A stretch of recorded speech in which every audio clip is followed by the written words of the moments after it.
Yes, we are live. Hello, everyone. Hello, everybody. Hi, Josh. Oh, hello, Lisa. It's good to see you.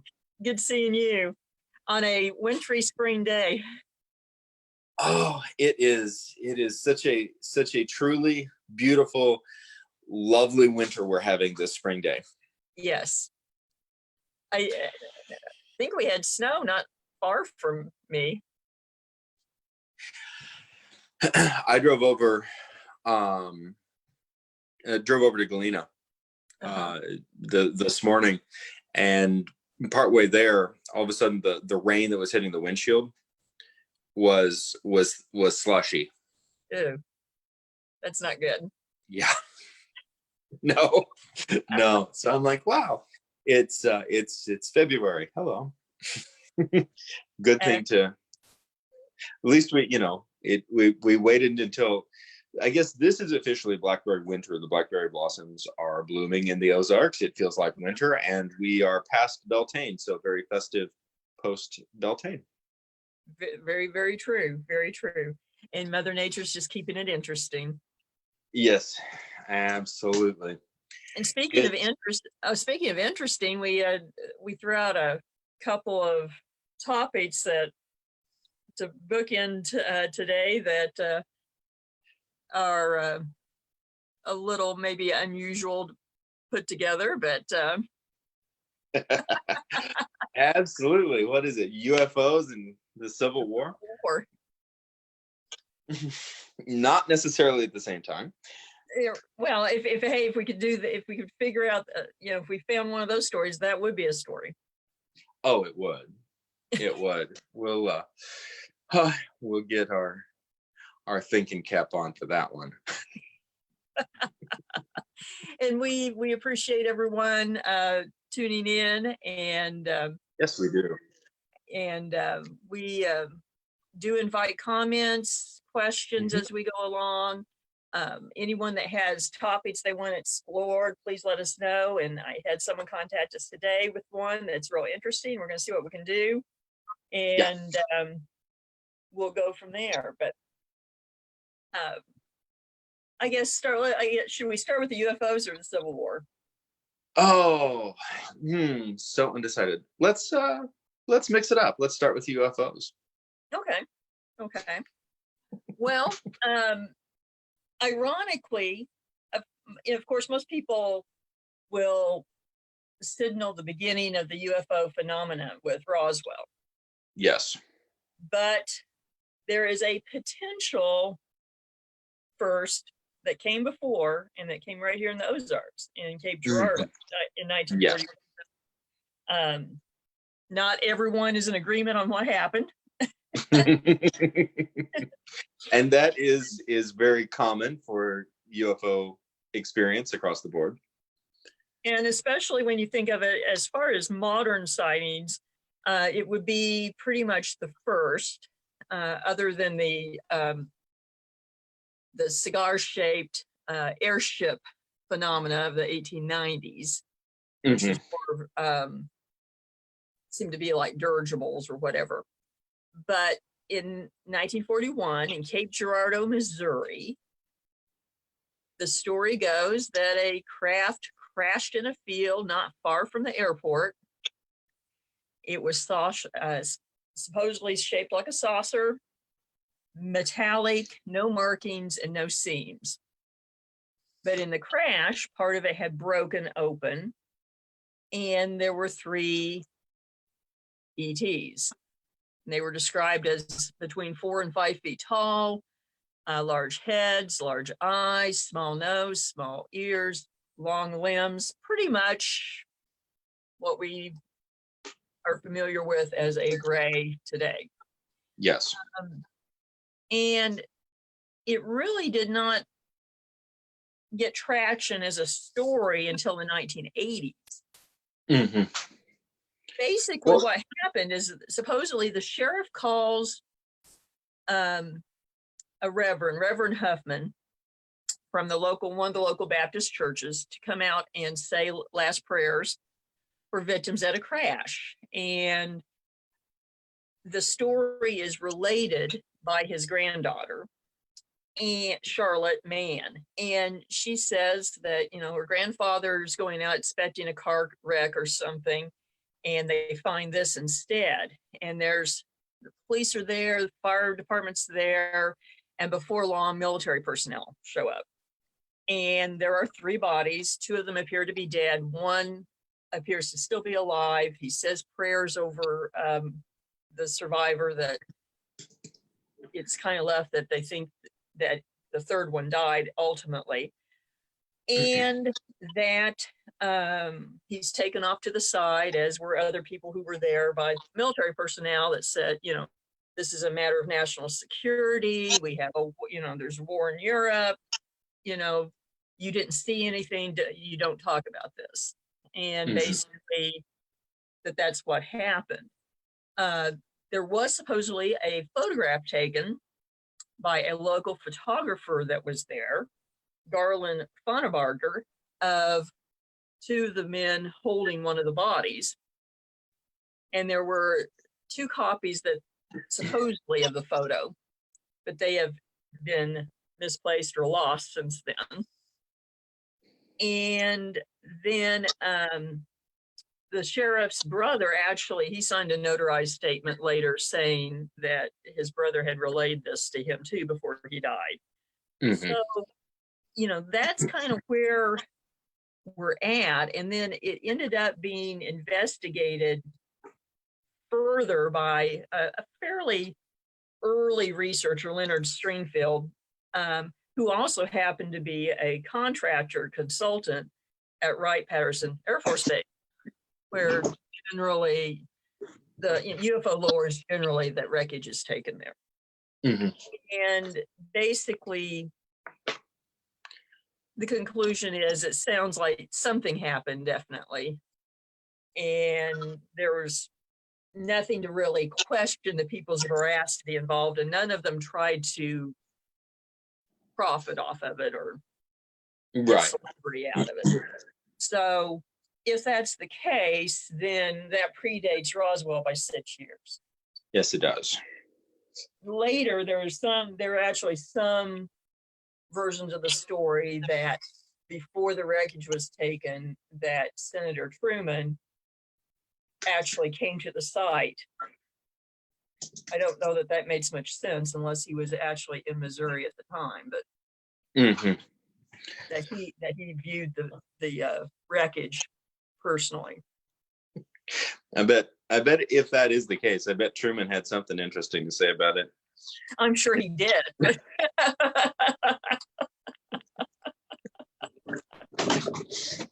And which may or may not be able to be repeated. That's true. And Truman's still one of my favorite presidents, not just because he's from Missouri. And it's something that I think is powerful about both powerful and frustrating is similarities of these stories. And then, of course, and we can get into this more, but especially for novice individuals first being introduced to the stories, that it oftentimes is very juicy up until you get to the point of the actual content, right, which is typically missing. And that is not to, I want to be very clear that that's not to discount the potential. Right. I really think, I mean, I think we do a disservice by being excessively skeptical. That it's so easy to write off people's experiences or these bits of information. And I think it's important that we ask ourselves, if we are getting ready to write that information off, it is so important to ask ourselves, why are we doing that? And oftentimes the answer, the peripheral answer, the superficial answer is, oh, those crazy people with tinfoil hats, they don't know what they're talking about. That's just all just crazy. But I think it doesn't take much introspection to realize that we're dismissing it because the potential makes us uncomfortable. Well, that's true. And I guess, and speaking of being uncomfortable, putting yourself out there, I don't know whether I've actually discussed this with you or not, but that I have some sort of experience myself. Right. And I don't think we have. So, hey, online first. Sure. Well, as an investigator, I'm getting the scoop. That's right. I have talked about it at some events before, but in passing, and I'll be the first one to say I won't say that it's a ET. I don't know, but unfortunately, I don't have any more proof than Reverend Huffman, although apparently he had a photo at one point. I was a senior in high school, and I was driving to pick up a couple of friends to go bowling, real exciting Saturday night. And it was in the summer. It was about, I don't know, 7:30 or 8 in the evening, still light. And I'm on Highway 96. I think you're familiar with it from coming from Springfield.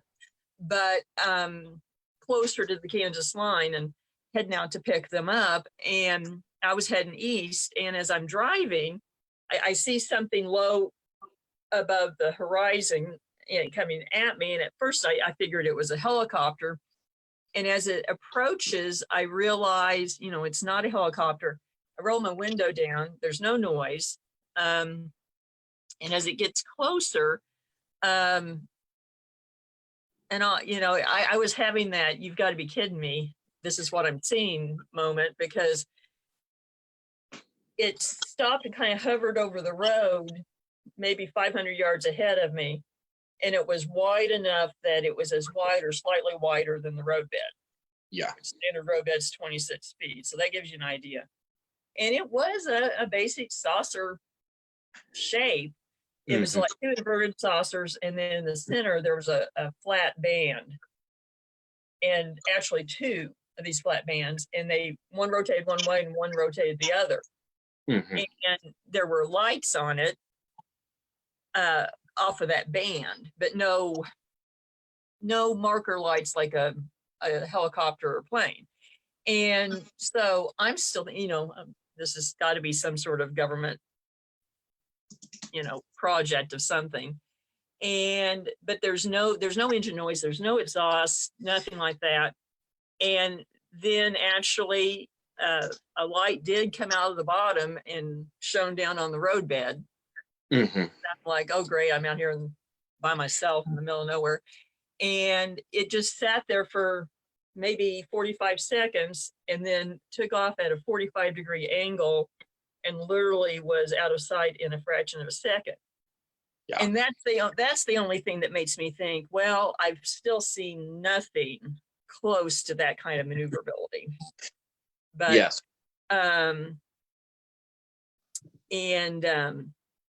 But other than that, my inclination is it probably is a black project but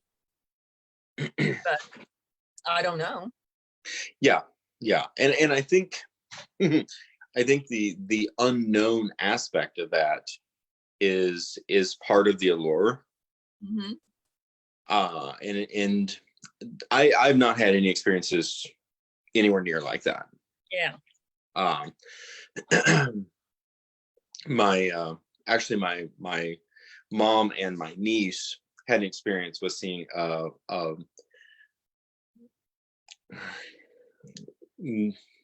something that was it was a really powerful bright light that was moving horizontally maybe 30-40 feet above the ground in front of them, right, and moving incredibly fast. I think in their particular case, what made that unique was how low it was.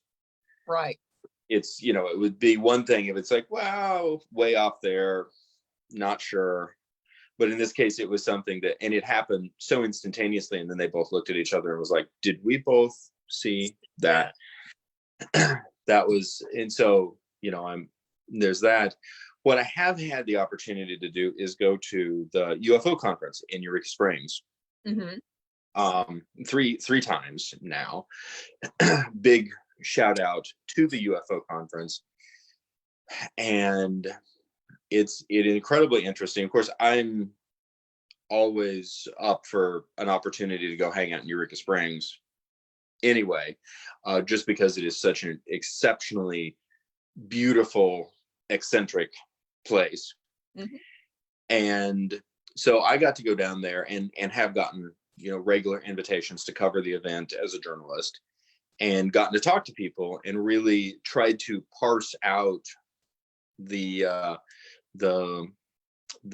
collective opinions, which the opinions are oftentimes dissenting among themselves. Yeah. And what I think probably my most important conclusion that I arrived at is that a number of people, many of whom are unquestionably trustworthy, Mm-hmm. have experienced something. And of course, the definition, or the defining what that something is, it's a lot that is up in the air. Mm-hmm. It's a lot. There's many more questions than we have answers. But I think that it is primitively and childishly immature to dismiss all of these people's experience. I agree. I think, that I've known people who, very, very serious people, that have had experiences that even before they had that experience would have said, oh, there's no such thing as UFOs. That's just, a pipe dream. And then had an experience that changed them. Yes. And I think one thing that people ought to think about on this too is this isn't something new. I mean, this is absolutely not. I mean, there are descriptions of machines flying in the air that go back to Babylonia, to ancient Egypt, to ancient India, thousands of years. And yes. So periodically through time, there have been spatterings of these kind of accounts. And so even if it were just something that was happening just in our time, you might say it's something about the psyche of the people of the 20th century, now the 21st century. But right. It goes back much further than that. So it really does. And one of the things that I think is interesting, there's a couple of things that I think are very interesting. One is that seems to be 3 into 4 different categories of individuals who are focused on UFOs. And this is just my general observation, so I'm open to input, although it's already been challenged once after a presentation I did in Branson, which was fun. But the first one, and again, I'm speaking in generalities, mm-hmm. but the idea that there's a category of folks who say that aliens are communicating with us, aliens are among us, and they are here to usher us into a new transcendence. Mm-hmm. Namaste. And I might be a little cynical in that, but when I say namaste, I mean it because I love yoga. Anyway, but and then there's individuals and whose approach and focus of research is that undeniably phenomena occurs, and so they've made it their mission to document that phenomena. But they are the first ones to say, we are simply documenting the objective phenomena based on the data that we can have, that we can obtain, and we are not making any extrapolations on that. Right. For myself, those are the folks that I enjoy talking to the most. And those are the folks that I enjoy their lectures the most. And then there's a typical third category of individuals who say, yes, extraterrestrials, aliens are interacting with Earth. They are among us, and they out, they outdo our technology. They are not friendly. They mean us harm, and we're screwed. Right.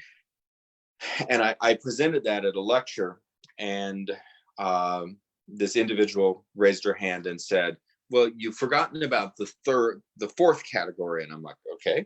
And she said, well, the fourth category here is that aliens are here, they are among us, but they simply couldn't care less about us one way or the other. I'm like, okay, category 4, here we are. Okay. And so, but the thing that, as I interacted and as I worked with people from all of those categories, and I observed, the thing that ultimately my heart kind of went out to them, because it was a group of individuals who essentially had all been pushed together for different reasons, but in some form or another, they all had experienced something that caused them to feel that they were outcast. I can see that. Yeah. I can see that. It was that sense of shared not belonging. And so places like the UFO conference was the closest thing that they really had to community, because family members, neighbors, townspeople, etc., they did not feel comfortable. They no longer felt comfortable trying to talk about an experience that had occurred that had clearly changed their life. Right. And they would try to connect about this, because that's what human beings do. We are herd animals. We share our experiences.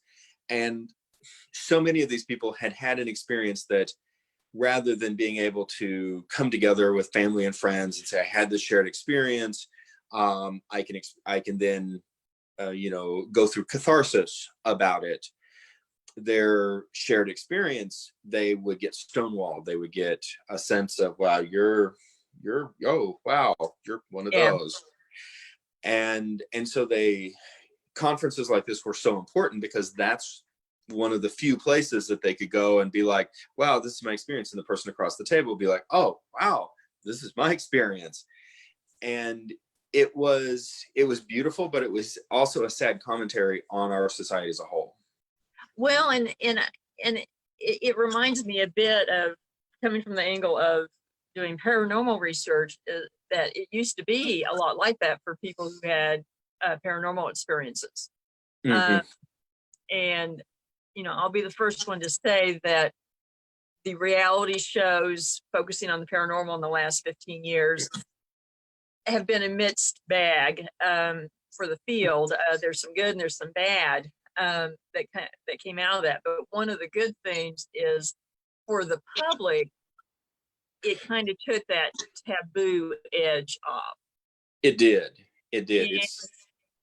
And so now it's funny, because and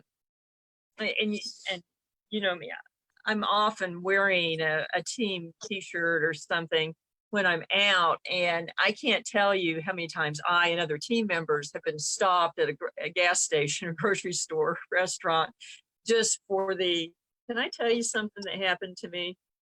Yeah. Because they need to get that off their chest, and they recognize I can do that, and you're not going to tell me that I'm crazy. Yes, and exactly. I don't think for the UFO community, there's been that same shift in public perception. You're very right. And it, and I really welcome your thoughts on this, because human beings as a whole are very complex. Just because you have an interesting story does not necessarily mean that it happened to you. But just because you have an interesting story that is out of the ordinary doesn't mean it didn't happen. Right. I think that in some cases there are clearly, both in terms of paranormal and in terms of UFO experience and there are, and people might get mad at me for saying this, there are people who are making it up. Well, yeah, there are those who want the experience. Yeah. Mm-hmm. And in some cases, there are people who don't perceive reality the same way that most of us do. Correct. And it is I think that a lot of people, I think a lot of everyday people who've not had these experiences, they're in some level, they're afraid of getting reeled in. Right. To somebody's fantasy, or to somebody's wanting the attention, or that. Oh, I think so. And again, I can appreciate that from doing paranormal research, that sometimes that's a factor as well. and being an attorney. Well, as an attorney, yeah. Well, everyone has their perception of reality, is all I can say there. Yeah.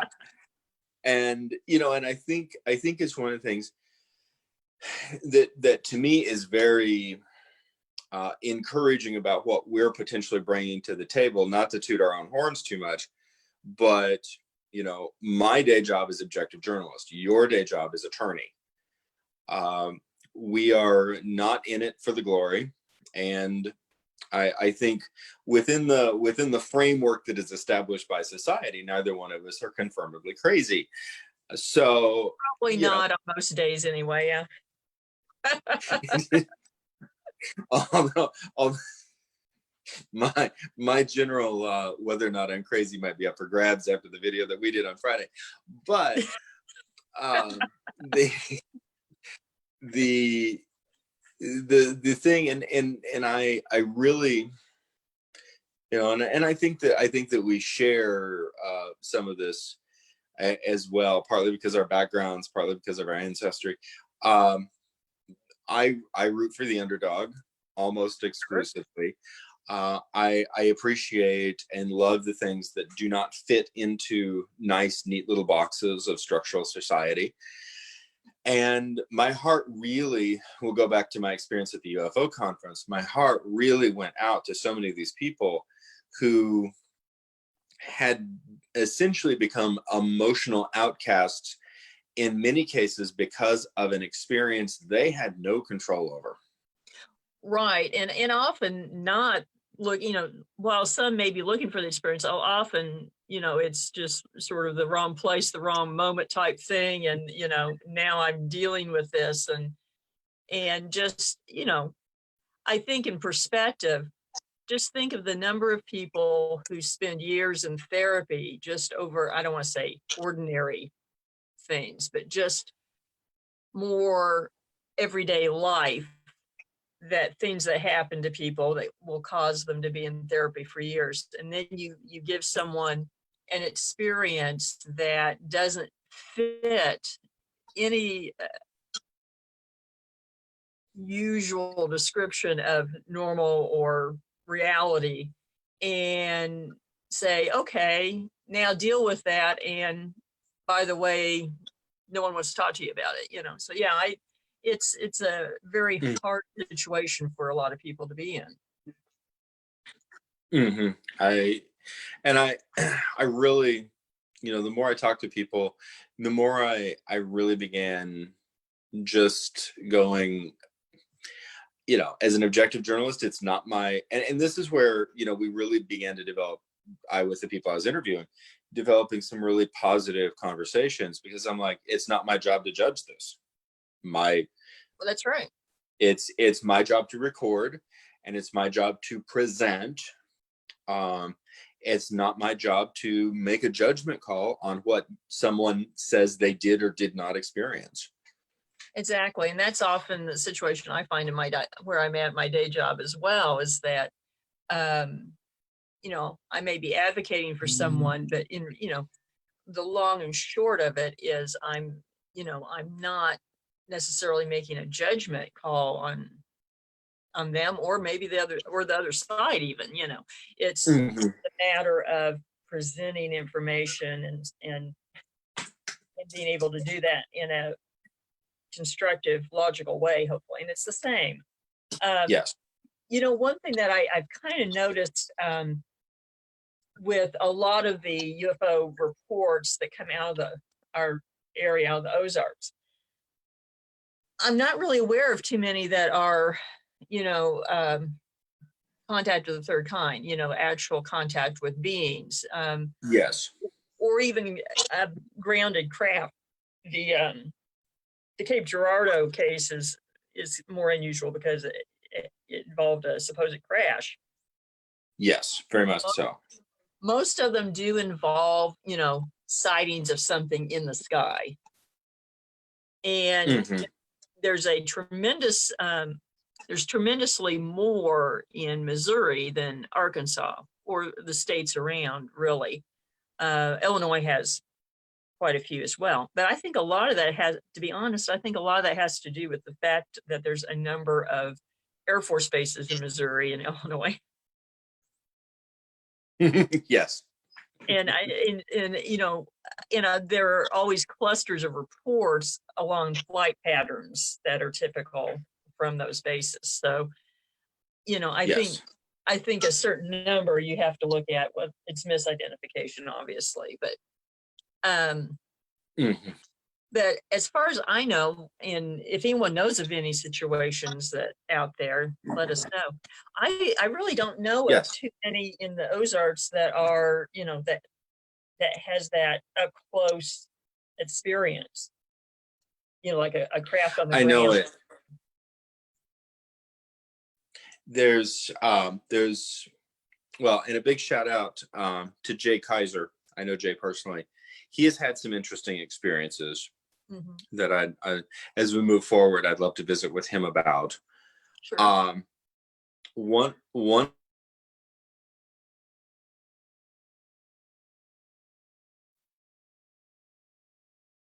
Are we lagging? Oh,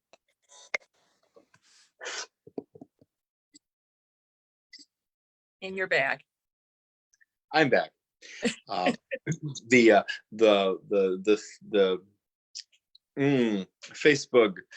Facebook demigods did not want me saying this. Apparently. No, I think it was actually. But would as we move forward, big shout out to Jay. He's a good friend. We bonded over odd experiences, and he's had some really, really interesting stuff. One of the things that, coming back to the UFO conference in Eureka Springs, that was personally frustrating for me. I was going around talking to person after person saying, okay, I'm looking for Ozark stories. And everybody there had come into town from out of state. And that's why not much of a local presence coming in to hear things. No. And so that was a little frustrating. No fault of theirs, obviously. Right. It's something that I've, just sort of been floating the questions out there. Also, and I apologize that I cannot name the issue. I have the issue. It is somewhere in my house. But there is a you can relate, you can appreciate. Yes, I can. There's an Ozarks mountaineer from the late 1970s that has a small excerpt in the back that details a cattle mutilation and what appears to be a UFO encounter in Northwest Arkansas. Really? In the 1970s, and it is printed in the Ozarks Mountaineer. Huh. And see, and I really wasn't aware of any mutilation cases here. So that's really interesting. I really want to get my hands again. I've got tons of Ozarks Mountaineers, and every time I find a new stack of them in like the closet or the bookcase, then I get them out and I riffle through all of them, and I'm like, I'm looking for this article again. I know I did not imagine this, and I've yet to find it. So one of the things that I was going to do before everything got shut down was I was going to go to the library and actually go through, because they're in better order than mine, and go. No, don't say that. Can't imagine. I may have as many as they do, but the order is a little out of whack. And go through and see if I can't find and get the documentation on this, because it is a really interesting article. And it is not, again, this is the Ozarks Mountaineer. It's not, there's nothing sensational about about the publication. There's nothing odd. There was apparently a police report that was filed. Yeah, yeah, and they certainly didn't have an agenda on the subject, so. No. And so that is something I really want to look into. And then just as we were talking, you mentioned the fact that and this is peripherally associated, but I personally found this just super incredibly cool. And so I was going to share, because I think it relates to things like, omens, star signs, the fact that ancient peoples oftentimes were much less primitive than we give them credit for. And in some cases, much less primitive than we are. And the interesting thing, I was watching a documentary, this was quite some time ago, about Chichen Itza, the Mayan lost palace city in Latin America. And they noted that most of the palace structures and the worship centers were lined up along lunar and solar pathways. Similar to Terra, similar to Stonehenge, similar to the pyramids, that kind of thing. Right. But there was one palace that was skewed from everything else. And so much so that some of the people who were doing the research was like, maybe they just got it wrong. Maybe they, were having a bad day on when they, lined up the palace, until they studied and studied and studied. And what they realized was it was on alignment with the planet Venus. Interesting. Which, of course, is often mistaken as a UFO because of the brightness in the sky. Absolutely. And so then they started doing points of comparison. And I believe it's the Cahokia Mounds. It's the Illinois Mounds, the great Illinois mound cities. There is also a mound palace that is in alignment with Venus.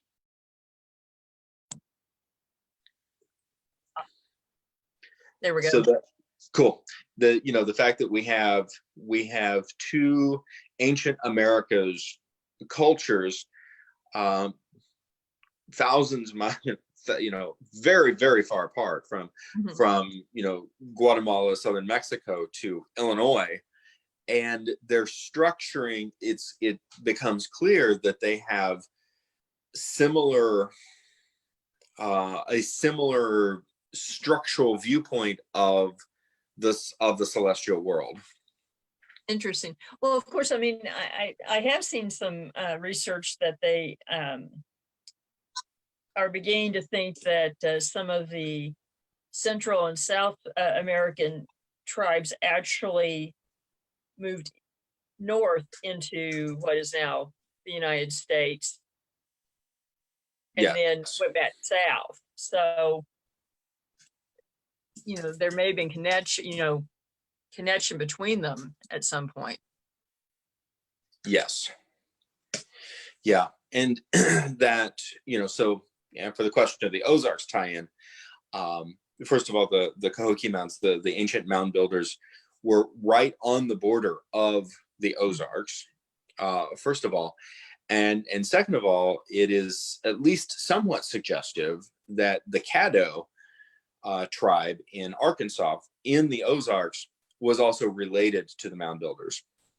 That, and also, if we don't think about it now, but there were a number of mounds in St. Louis, in that area in south of St. Louis, that were still in the edge of the Ozarks, that most of them, they basically were just removed. Right. To be built on. But even as late as I think the 1870s, some of the mounds were still in St. Louis. Mm. So, And you think about that, and and I know that we've pretty much all done it. I mean, as white settlers, and then industrial, then bringing industrialization, we're walking over previous civilizations, and we're essentially unaware of it. oh yes, definitely. Well, And I mean, just today I read an article that they had a sinkhole open up at the Pantheon, and they found 2,000-year-old paving stones. Mm. So, that they didn't even realize that there was a road right where that was. Yes. Yeah. And yes, we definitely do walk on, sort of I don't want to say the graves, but we walk across the tops of other civilizations. And if they notice things in particular, we may be observing things that have been observed for a long time as well. It is, and and this is kind of going off topic from UFOs, but you think about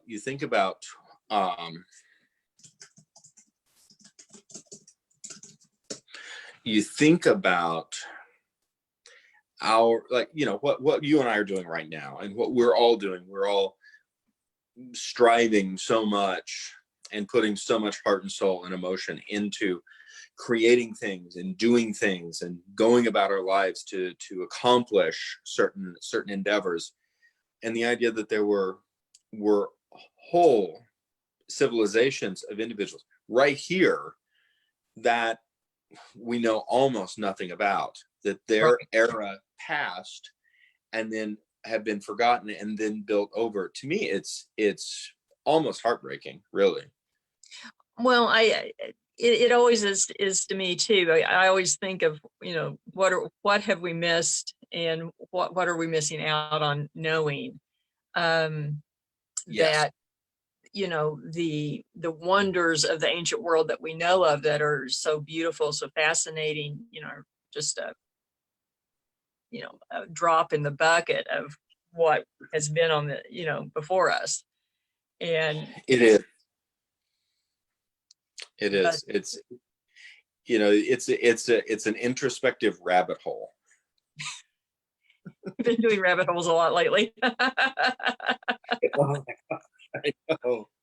I know, but and down here, we're kind of something that I and it may be a misrepresentation of the culture. I don't know, but the fact that the Mayans, and never mind the whole Mayan calendar and 2012, but just we know that they were a very sophisticated culture with incredibly sophisticated cosmology and a deep understanding of celestial movement.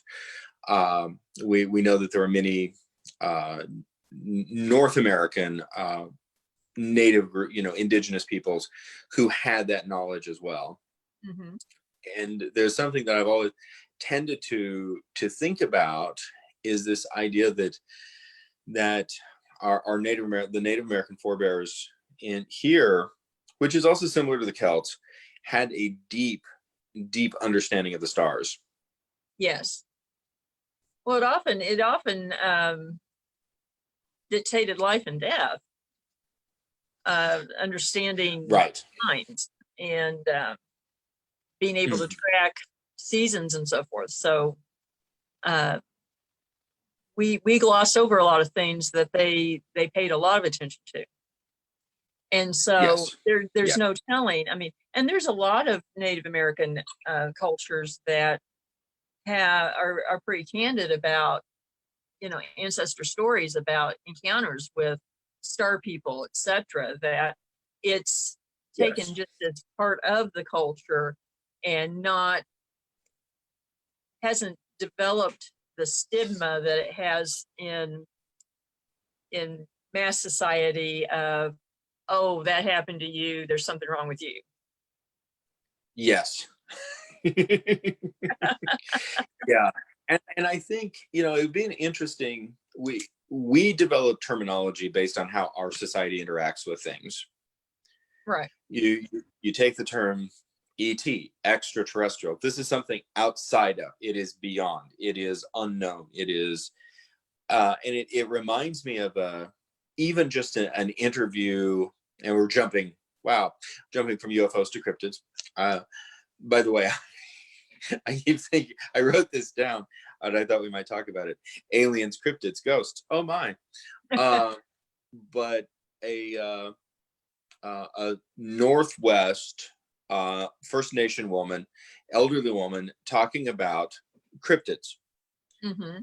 And, the interviewer was like, well, is it this? Is it that? Is it, what do you think? Can you prove it? Can you not prove it? And she's like, they're there. They're there when they want to be there. They're not there when they don't want to be there. Mm-hmm. And that's all that we need to know. It's that simple. And there's something very beautiful about this perception, or this perspective. And just like what you said with the, First Nation people in regards to stories of the star people, the idea that they go, okay, we've observed, and this is part of the natural world too, and it exists. Mm-hmm. And we might need to show it an enormous amount of deference. It might need to be like the Iwa. This might need to be something that we don't talk about. You engage. Yes, do not engage. But there is a certain respect and just acceptance. Exactly. And it's funny because, as you said, your note was you have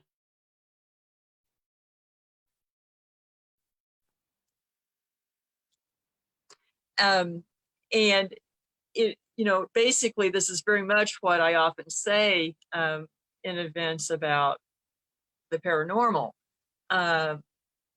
We all know that things happen. Yes. We all know that there are places that unexplained activity happens, but we don't always know why. Yeah. And beyond that, it just is. And that is pretty much my view on that, is that I don't necessarily have to put it under a microscope and everything to know it's there. Mm-hmm. Yeah. And I think, and hopefully the, sort of this expansion in terms of concepts regarding quantum physics and that sort of thing help. Mm-hmm. In, maybe binge watching Star Trek: The Next Generation with multiple dimensions, may assist in the perspective. But I think that from a purely scientific structure, we often have a primitive box structure. Mm-hmm. in which to categorize. And you go back to, the 17th, 18th centuries. One of my passions is horticulture nomenclature, the Latin naming of plants, and the idea that every plant has a name. It has a structure.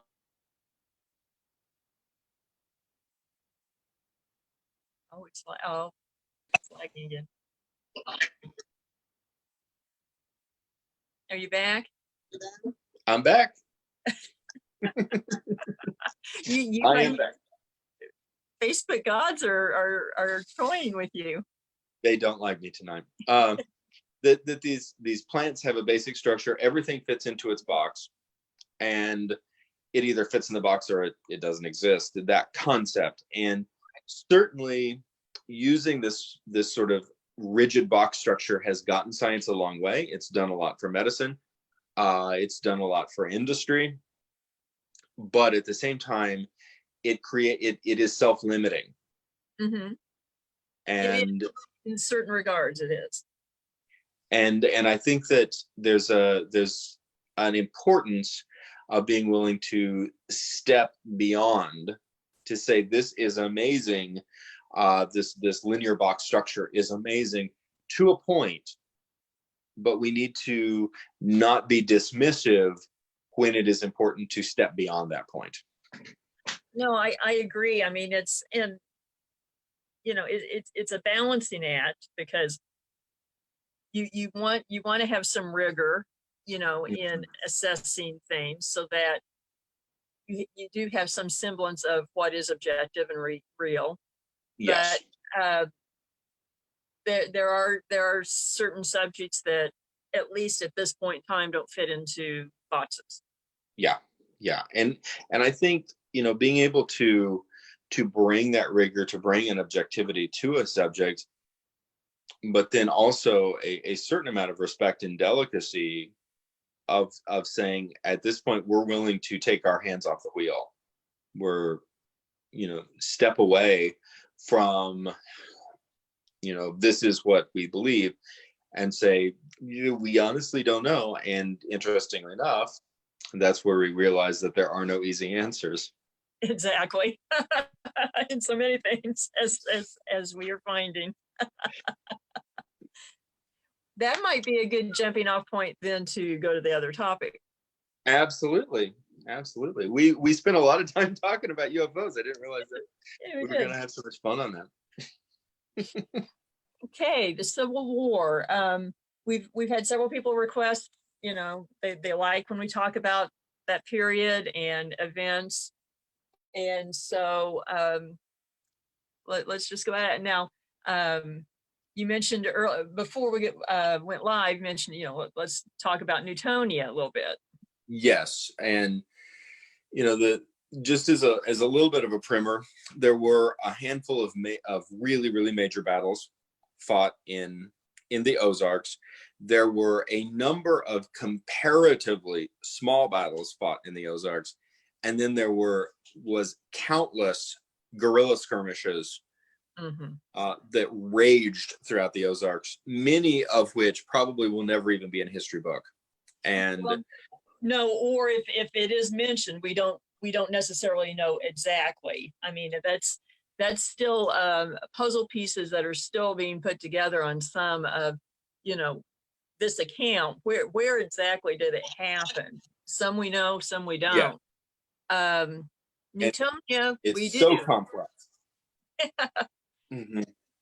And so there's so much to cover. But in the case of Newtonia, which, first of all, where is Newtonia? Okay, Newtonia is in rural Newton County, Missouri. It's southern Newton County, south of Neosho and Granby. And there's not a lot there now, but it was very important at the time. There was an important mill there.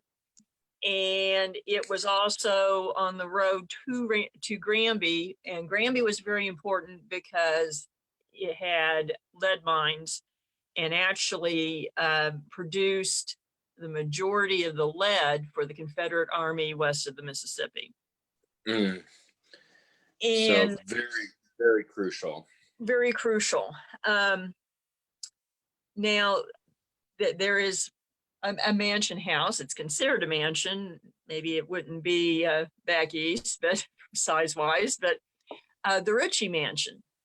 And Colonel Ritchie was a little bit on the outside number-wise in this area. He was a strong Union man, and he was a colonel in the Union Army. So he was gone quite a bit. He actually led some of the Indian brigades for the Union. It was kind of interesting in this area because we had Indian brigades that were Union and we had Indian brigades that were Confederate that often fought each other. And so he had his house, and you've been to the Kendrick house. It is built much like the Kendrick house, but is about a third scale smaller. And then it did have an original brick kitchen and everything off the back, and all that's still there. And the family cemetery is sitting in the front yard. Okay. Which is always interesting. And yes, it is. It is. And I always found it interesting. Before the war, the first Mrs. Ritchie had passed, and he was married to his second wife at that time during the war. And he was gone a lot. And the house sits right on the main road. And so it just so happened that his front yard ended up being the battlefield. Both times there was a battle in Newtonia. Wow. And there's still damage to one corner of the house from a cannonball. But the family described it coming back after the first battle, coming back to the house, that the yard was just covered in cannonballs, that you couldn't take a step without stepping on a cannonball. So it gave an indication that there was a lot, pretty fierce fighting. Interesting there too, because he was a Union officer, it tended to be a Union garrison in very contested country. And they would tend to interrogate prisoners there. And one of my favorite stories there is actually Myra Shirley. And Myra Shirley was, when the war broke out, she was 14. Her father was a large landowner in the Carthage area and owned a number of buildings on the square in Carthage, including the hotel. And when the Battle of Carthage happened, she ended up nursing wounded soldiers on the street. And then she became a spy and courier for the Confederates. And also being her father's daughter, she was very adept at horses, etc. And she was captured twice by the Union, interrogated, and escaped from the Ritchie mansion by jumping out a second-story window onto the back of a horse and riding off. Most people would know her later on as Belle Starr. Right. So, you had all kinds of things going on there. But during the battles, one thing that happened at the Ritchie Mansion is that it was also a field hospital during the battles. And they actually, they did the operations in one of the upstairs bedrooms.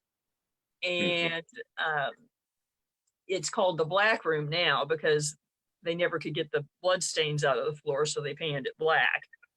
Wow. And that often would happen.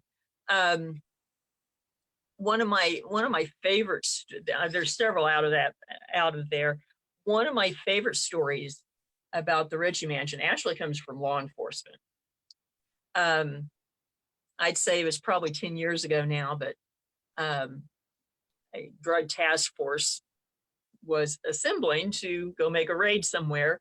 And so when they do that, they usually will assemble somewhere kind of out of sight, make sure everything's lined up. And so they had actually stopped on the road in front of the Ritchie Mansion, were putting on their gear and everything. There's 7 or 8 cars and everything. And someone looks up and they see the apparition of a woman in period clothing standing on the upper deck of the porch watching them. So, sort of the supposition was it was probably Mrs. Ritchie wondering what they're doing on her front yard. Not impossible. Wow. That's amazing. Another interesting story out of there actually comes from Steve Cattrell, and you've met Steve at the Coleman. He spoke with us once, and he's an author. And this story comes back, I think, from the 1990s or maybe even the 1980s. And there had been a reenactment of something there. And it was still used as a residence at the time. And people had gone inside and friends had stayed and everything. And I guess in the dining room, someone decided they were doing a seance. And Steve was like, he's not interested. So he went to the parlor and laid down on the couch. So it had been a long day. And after a while, suddenly there's this ear-shattering sound of glass breaking. and someone shrieks in the other room and everything. And they're trying to figure out what happened. And it was actually on the mantle in the room he was in, and it was an antique oil lamp. And he said a piece of glass, just about the size of a silver dollar and almost perfectly round, had popped out sideways and flown across the room. Wow. Yeah. And, one of those old lamps, so, it's really thick glass. There's, no reason for it to do that, particularly that. No. And I think, of course, we've used up most of our time. Oh, yeah, we have.